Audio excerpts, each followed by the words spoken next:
ఇప్పుడు ప్రజెంట్ మీరు ఎప్పుడో బైబిల్లో కల్పిత పాత్రల దగ్గరికి వెళ్ళారు. నేను ప్రజెంట్ మన సమాజంలో మీ క్రైస్తవ సమాజంలో ఓఫీర్ తాత గురించి ఓఫీర్ వయసు ఎంత అండి? ఒక 60 సంవత్సరాల పైన ఉంటాయి.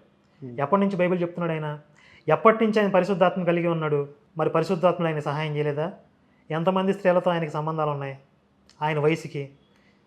కొంతమంది స్త్రీలు బయటకు వచ్చి మరీ గొడవ చేస్తున్నారంటే ఆయన మాట్లాడిన స్వయంగా కాలరేగాడు. ఇప్పుడు ఆయన కుర్రాడు కాదు, వయసులో ఉన్నాడులే పాపం, పెళ్ళం లేదు, ఒంటరిగా ఉన్నాడు అనుకుంటే వేరే. మరి నా గురించి చెప్పుకున్నాను అనుకోండి, నేనేం చేయలేదు. 60 సంవత్సరాల వయసులో పరిశుద్ధాత్మ కలిగిన ఓఫిరే ఇంత చెలరైపోతున్నాడంటే జేమ్స్ అనే పాస్టర్ మీద కూడా ఒక రేప్ కేసు ఏదో ఉందని నాకు ఈ మధ్య తెలిసింది. ఇప్పుడు ఇవి తెలియకుండా pastor Vijay Kumar honey Johnson గారి గర్ల్ ఫ్రెండ్ గోకేడు అని చెప్పి కాల్ రికార్డ్ వచ్చింది. విజయ్ కుమార్కి పరిశుద్ధాత్మను కలిగిలేడా? ఇప్పుడు ప్రజెంట్ మన కళ్ళ ముందు ఉన్నారు కదా. పుకార్లు కాదు, పాస్టర్ అజయ్ బాబు మాట్లాడితే దాన్ని విజయ్ కుమార్ ఎంతవరకు ఖండించలేదు. నేను హనీ జాన్సన్ గర్ల్ ఫ్రెండ్ నేను ఫోన్ చేయలేదు, నేను గోకలేదు అని విజయ్ కుమార్ ఎప్పుడైనా ఖండించాడా? ఆ వీడియో అంటే పెట్టండి. హనీ జాన్సన్ కూడా ఆడు నా గర్ల్ ఫ్రెండ్ ఫోన్ చేయడం ఏంటి, ఇదంతా అబద్ధం. హనీ జాన్సన్ మాట్లాడలేదు. అసలు హనీ జాన్సన్ గర్ల్ ఫ్రెండ్ ఉండటం ఏంటి పెళ్ళం కాకుండా? విజయ్ కుమార్ ఆ గర్ల్ ఫ్రెండ్ గోకటం ఏంది? అసలు విజయ్ కుమారు గతంలో ఒక ఇంట్లో ప్రార్థన చేయడానికి వెళ్ళి ఒక అమ్మాయి చేయబెట్టుకుని తన్ని పంపించారని కొన్ని వార్తలు వచ్చినాయి. ఇది విన్నాను. ఇప్పుడు ఓఫిరు ఇప్పుడు మన కళ్ళ ముందు ఇంతమంది మీ పాస్టర్లే, వీళ్ళు ఎవరికి పరిశుద్ధాత్మ కలిగిలేరా? వీళ్ళు ఎవరు ప్రార్థన అంటే నీకు నలుగురే దొరికారా? నలుగురు ఇప్పుడు మన కళ్ళ ముందు ఉన్నారు. 2 లక్షల మంది ఉన్నారు ఇప్పుడు పాస్టర్లు. వాళ్ళ గురించి మనకు తెలియదు. నేను చెప్పేది అదే. ఇప్పుడు చెప్పేది అదేనండి. ఇప్పుడు పర్టికులర్ గా నలుగురిని ఎందుకు మనం చూడాలి? మంచి వైపు చూడు. ఇప్పుడు విజయ్ కుమార్కి అజయ్ కుమార్కి గొడవ వచ్చింది కాబట్టి వాళ్ళు బయట పెట్టుకున్నారు. ఓఫిర్తో ఒక అమ్మాయి గొడవ పెట్టుకుని బయటికి వెళ్ళిపోయింది కాబట్టి ఆయన గొడవ చేసింది. అదే బయటికి వెళ్ళకుండా ఎప్పటి నుంచి జరుగుతున్నాయి ఇవన్నీ? ఓఫిర్ నిన్న మొన్న మొదలు పెట్టాడా? ఓకే, నేను సమర్థిస్తున్నానని కాదు, సమర్థిస్తున్నానని కాదు కానీ బైబిల్లో కల్పిత పాత్రను కాదు, మన కళ్ళ ముందున్న పాత్రలు చూడండి. ఓకే, వీళ్ళు పరిశుద్ధాత్మ కలిగి ఉన్నారా? మరి కలిగి ఉంటే ఎందుకు ఫెయిల్ పరిశుద్ధాత్మ ఎందుకు ఫెయిల్ అయింది? ఓకే, నన్ను మాట్లాడి అంటే మీరు చెప్పింది ఏది కూడా ప్రాక్టికల్ గా వర్కౌట్ అవ్వదండి. సింపుల్ గా వేల మంది ఇంకా మంచి వాళ్ళు ఉన్నారు, జాగ్రత్తగా బ్రతుకుతున్నారు, మంచి వాళ్ళ వయసులో ఉన్నారు, పెళ్లిళ్ళు కాకుండా చక్కగా దేవుని పరిచర్యలో నన్ను ఎంతమంది మంచి వాళ్ళు లేరు, ఎంత చక్కగా బ్రతుకుతున్నారు వాళ్ళంతా. ఇంకా చిన్న పాస్టర్లు ఎంతమంది మంచి వాళ్ళు లేరు, వాళ్ళని మనం చూడాలి కదా. ఎవరు తప్పిపోయిన వాళ్ళ గురించి చూస్తే ఎట్లా? అసలు ఎయిడ్స్ ఎలా వచ్చిందండి? ఏమో ఆఫ్రికాలో పుట్టిందంట. ఎయిడ్స్ వచ్చింది మీ నన్స్ వాళ్ళు తెలుసా? నన్స్ ఏమో నాకు అంత దాని మీద తెలియదు, నాకు ఆ పాయింట్ అవుట్ చేయలేదు. అసలు ఎయిడ్స్ అనే మహమ్మారి లోకంలో మనుషు జాతికి రావడానికి కారణమే మీ నన్స్. వాళ్ళకి మనుషులతో చేసుకోవడానికి స్పేస్ లేక జంతువులతో మొదలు పెట్టారు. వాళ్ళకి మనసులో ఎక్కడ కంట్రోల్ అవుతుంది? ఇప్పుడు నేను చెప్పేది ఏంటంటే ఆధారం ఉందా దగ్గర? మీకు వెతుక్కోండి, మీకు ఆధారం వస్తాను, నేను పంపిస్తా. ఇక్కడ మీ యేసు చెప్పింది ఎక్కడా కూడా ప్రాక్టికల్ గా వర్కౌట్ అవ్వదు. ఎవడో ఒకటి తప్పు చేస్తే అయ్యో లక్షల మంది. ఇప్పుడు నేను దీనికి ఆపోజిట్ గా చెప్తానంటే, అరే మన భారతదేశంలో పుట్టి పెరిగినటువంటి హిందుత్వాన్ని విడిచిపెట్టేసి చాలా మంది యేసుప్రభు పరిశుద్ధుడు, నీతిమంతుడు, ప్రేమ కలిగినవాడు, దయామయుడు, కరుణామయుడు, రక్తం చిందించాడు, ఆయనలోకి వస్తే మంచిగా మా బ్రతుకులు మాది అంటున్నారు. మరి వీళ్ళని ఎందుకు చూడవు? అక్కడ అదే మరి వేరే టాపిక్ మార్చొద్దు మీరు. దానికి రిలేటెడ్ గానే ఇది ఇప్పుడు ఒక క్రిమినల్ పట్టుకొచ్చారండి, ఒరే నువ్వు చిన్నపిల్ల మీద అత్యాచారం చేసావు కదా అని అంటే, నేను చిన్నప్పటి నుంచి దాన ధర్మాలు చేశాను, అన్నదానం చేశాను, అవి ఎందుకు చూడరు అందరు అనుకోండి. నువ్వు చిన్నపిల్ల మీద చేసిన రేపు గురించి మాట్లాడుతుంటే నువ్వు ఎప్పుడో చేసి అన్నదానం గురించి మాట్లాడతావు ఏంటి? అది వేరు ఇది వేరు. ఆ అన్నదానం కూడా ఎందుకు చేసావో ఏం చేసావో మాట్లాడదాం అక్కడికి వెళ్ళి. ముందు ఈ రేప్ కేసు తేలాలి. అది ఒక వ్యక్తే కానీ ఇక్కడ 2 గ్రూపులు. నేను చెప్పే పాయింట్ ఏంటంటే, యేసు ఇది పాపం అని చెప్పాడు కానీ అది చేయకుండా ఉండడానికి ఏం చేయాలో చెప్పలేదు. పరిశుద్ధాత్మని ఇచ్చాడు, అది ఫెయిల్ అయింది. ఏంటండి బైబుల్ రత్న కరుణాకర్ గారు, నేను చెప్పేది వినండి. మీ యేసు చెప్పలేదు.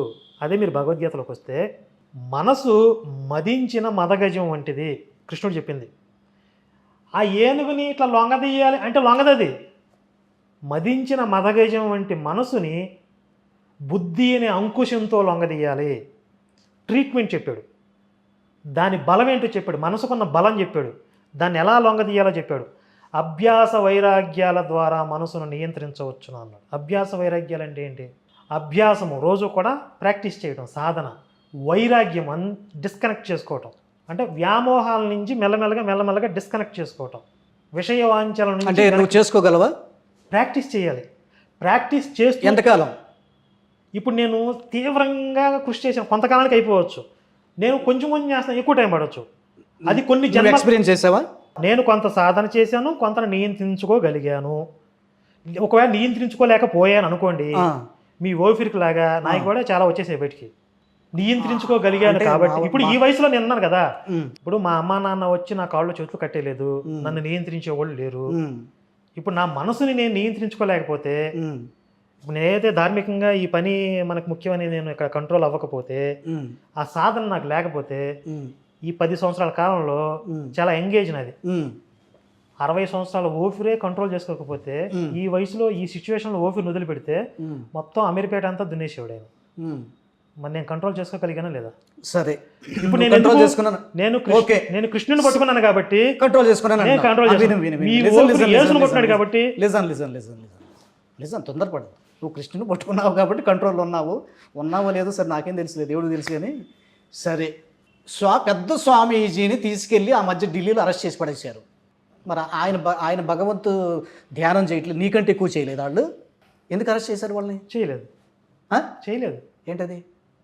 వాళ్ళు చేయలేదు, సాధన చేయలేదు. ఇప్పుడు సాధన చేయలేదని అంటున్నా కదా. స్వామీజీలు అయ్యా వాళ్ళు, పెద్ద స్వామీజీలు గుడులు కట్టుకొని వాళ్ళంత భక్తి భావనతో అనేక మందికి బోధలు అందిస్తే అంతే చేసి జైల్లో కూర్చుంటే స్వామీజీలు అయిపోతారేంటి? వేషం వేసుకుంటామేంటి? రియల్లే చాలా మంది వస్తారు, ఫారినర్స్ కూడా వస్తారు. ఇప్పుడు బాబాల దగ్గరికి ఎంతమంది మన వచ్చి చక్కగా వాళ్ళు పిల్లలు కన్యకలు అంతా వాళ్ళు కూడా పూనకాలు ఎంత చేస్తున్నారు, వాళ్ళని కూడా కాదంటావా? ఇప్పుడు మాకు అది తీసేద్దాం. ఇప్పుడు ఉండు, నీకు అప్లై చేసుకున్నావు, నేను కొంతవరకు నియంత్రించుకున్నానండి, నా కృష్ణుడి మార్గంలో నాకు ఇలా సొల్యూషన్ చూపించడం చెప్తున్నావు. It's okay. నేనేం చెప్తానంటే, ఫర్ సపోజ్ అంటే ఇప్పుడు నేను నన్ను ఉదాహరణగా కాకుండా నేను ఒక చిన్న విషయం చెప్తాను. నేననేది ఏంటంటే, మనం సాధన చేసి మన బుద్ధిని సరిచేసుకుంటూ లేకపోతే మనకు మనమే పగ్గాలు వేసుకుని కట్టేసుకుని ఎంతకాలం? అలా కాదు. దేవుడు ఏదో చెయ్యాలి. ఏం చేస్తాడు? అదే బైబిల్లో ఉన్న సూత్రం. దేవుడు ఏం చేస్తాడంటే ఆటోమేటిక్గా అసలు ఆ మనస్సు అనేటువంటిది తీసేస్తాడు. అసలు ఆ చిప్పు కట్ చేస్తాడా? కట్ చేస్తాడంటే అలాని కాదు, హృదయంలోకి ఆ వాంఛ లేకుండా చేస్తాడు. యేసు చెప్పాడు కదా, ఇప్పుడు స్త్రీ విషయంలో ఇలాంటి ఆలోచనలు వస్తాయి, అది ప్రాక్టికల్గా వర్కౌట్ అవ్వలేదు. మనం ప్రాక్టికల్గా జరిగే విషయాలు మాట్లాడుకుందాం. ఇది బైబిల్లోనే మీకు ఒక ఆధారం చెప్పనా. పౌలు ఏమన్నాడు? 1 కొరింథీయులు 7వ అధ్యాయం 9వ వచనం ఒకసారి చదివినిపిస్తా. చాలాసార్లు నేను బైబిల్ తరగతిలో కూడా చెప్పాను, మనం బైబిల్ తరగతిలో కూడా చేద్దాం అనుకున్నాం కదా. ఇది చాలా ఇంపార్టెంట్ టాపిక్. ఇది 1 కొరింథీయులు 7వ అధ్యాయం 8వ వచనం అండి. నా వలే నుండుట వారికి మేలని పెండ్లి కాని వారితోనూ విధవరాండ్రతోనూ చెప్పుచున్నాను. నా వలే ఉండుట అంటే నేను ఎలా అయితే ఒంటరిగా ఉన్నానో అలాగే మీరు కూడా ఉండండి అని చెప్పి పెళ్లి కాని వాళ్ళతోనూ విధవరాండ్రతో మళ్ళీ పెళ్లి చేసుకోవద్దని చెప్పి వాళ్ళకి చెప్తున్నాడు, భర్త పోయిన ఆడవాళ్ళతో. అయితే మనస్సు నిలపలేని ఎడల పెండ్లి చేసుకొనవచ్చును, కామతప్తులగుట కంటే పెండ్లి చేసుకొనుట మేలు. ఇప్పుడు దీని ప్రకారం ఏంటి? పెళ్లి చేసుకునే క్రైస్తవులందరూ కామతప్తులైనట్లే కదా. మీరు కామంతో కటకటలాడకపోతే పెళ్ళి అవసరం లేదన్నాడు, వద్దన్నాడు. అంటే కామతాప్తులు కావటం కాకపోయినా శారీరకంగా సంతానం కావాలి కాబట్టి అట్లా చెప్పలా. మీకు సంతానం కావాలి, మీ వంశాభివృద్ధి జరగాలి అంటే పెళ్లి చేసుకోండి అనలా. మీరు కామతప్తులగుట కంటే, 9వ వచనం, కామతప్తులగుట కంటే. అర్థమైంది చదివింది. అంటే పెళ్లి చేసుకున్న వారందరూ కామతప్తులై చేసుకున్నారని మనం భావంలోకి వెళ్ళాల్సిన అవసరం లేదు. దాని అర్థం అదేనండి. విడిగా ఉన్నటువంటి వాళ్ళు కొంతమందిలో ఈ బలహీనత ఉండి స్త్రీలేని పురుషులు కావాలని కోరికగా కలిగి జీవించడం, బాగా విపరీతమైన కోరిక వాంచగలగడం. అయితే చేసుకున్న వాళ్ళందరూ అట్లా దాన్ని తీసుకెళ్లి దాన్ని ఆపాదించడం కరెక్ట్ కాదు. అట్లా మీకు అనిపించవచ్చు ఇలా అనుకోవడం కరెక్ట్ లేదు. అదే దాని భావం అది. చదువుతానండి, మళ్ళీ చదువుతాను, మళ్ళీ చెప్పండి. బైబిల్ని వ్యతిరేకమైన దృష్టితో చదవటం మాని.